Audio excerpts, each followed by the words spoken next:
జై శ్రీరామ్. నేను మీరామ్. పూర్తి వరకు చూడండి. మీకు ఏం అర్థమైతే అది కామెంట్ చేయండి. నేను ఎవరిని ఎక్కిరించడానికో ఎవరి మీద అసూయ ద్వేషాలతో ఈ వీడియో చేయట్లేదు. మంచిగా వినండి, ప్రజలందరికీ పనికొచ్చే వీడియో. మన తెలంగాణ గవర్నమెంట్ డిసెంబర్లో 2023లో ప్రభుత్వం ఏర్పాటు చేసింది. ఆ సర్పంచ్ల చెక్ పవర్ అయితే పోయింది. ఓకే, కనీసం 2023 డిసెంబర్లో ప్రభుత్వం ఏర్పాటు అయిన తర్వాత ఒక 3-4 నెలల లోపు గనక సర్పంచ్ ఎలక్షన్స్ పెట్టి ఉంటే ఇప్పటి వరకు మనకు 14 నెలల కాలం అవుతుండే సర్పంచ్లది. క్లియర్?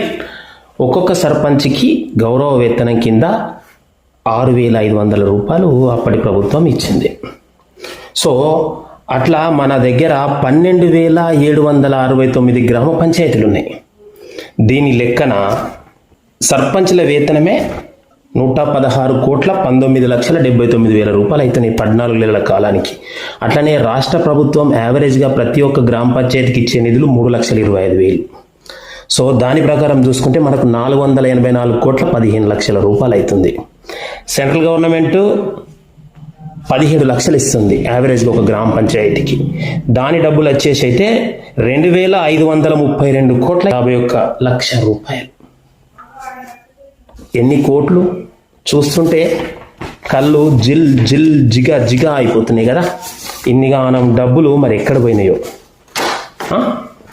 గ్రామాలు అయితే కంప్లీట్గా ఓ దగ్గర బుగ్గలు పెట్టే పరిస్థితి కూడా లేదు. పోయిన సర్పంచ్లకి వాళ్ళు చేసిన డబ్బులు దిక్కులేవు, వాళ్ళు ఇవ్వకుండా పోయినరు, ఇది ఇచ్చే పరిస్థితులు లేరు.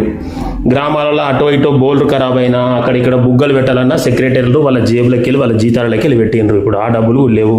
ఈ ఇంటి ట్యాక్సీలు ఎన్ని వసూలు అయితేనే ఏం కథనో భగవంతునికి తెలుసు. ఓకే, గౌరవ వేతనం కింద అయితే 116,19,79,000 ఎలక్షన్ పెట్టుంటే గవర్నమెంట్ అయితే ఈ జీతాలు ఇవ్వాల్సి ఉంటుండే.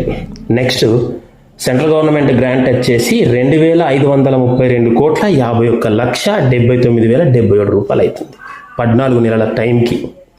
అట్లనే మన స్టేట్ గవర్నమెంట్ యథావిధిగా ఇచ్చే ఫండ్ 3,25,000 కాబట్టి సంవత్సరానికి 14 నెలల కాలం పాటికైతే 484,15,79,000 రూపాయలు. మొత్తం కలిసి 3,132,87,00,000 రూపాయలు అవుతుంది. ఇన్ని డబ్బులు ఉన్నాయి. ఏదన్నా గ్రామ పంచాయతీకి ₹1 గవర్నమెంట్ ఫండ్ వచ్చిందా? ఎలక్షన్స్ లేకైతే గ్రామాలు చాలా అభివృద్ధిలో వెనుకబడిపోతున్నాయి. సరే, స్టేట్ గవర్నమెంట్ దగ్గర ఫండ్ లేకున్నా కనీసం సర్పంచ్లకు పవర్ ఉంటే సెంట్రల్ గవర్నమెంట్ ఫండ్ అయినా వస్తుండే. పల్లెలే పట్టణాలకు పట్టుగొమ్మలు. మరి ఏమవుతుంది? పల్లెలు అభివృద్ధి నోచుకోక కుంటుపడిపోతున్నాయి. ఆలోచించండి. ప్రభుత్వం కనుక ఎలక్షన్ నిర్వహించి ఉంటే తెలంగాణ మొత్తం మీద 12,769 గ్రామ పంచాయతీలకు వాటి అభివృద్ధి కోసం కేంద్ర రాష్ట్ర ప్రభుత్వాల నుంచి అయితే 3,000 కోట్ల రూపాయలు వస్తుండే. ఎంత అభివృద్ధి అవుతుండే కదా. ఎంత దారుణం ఇది.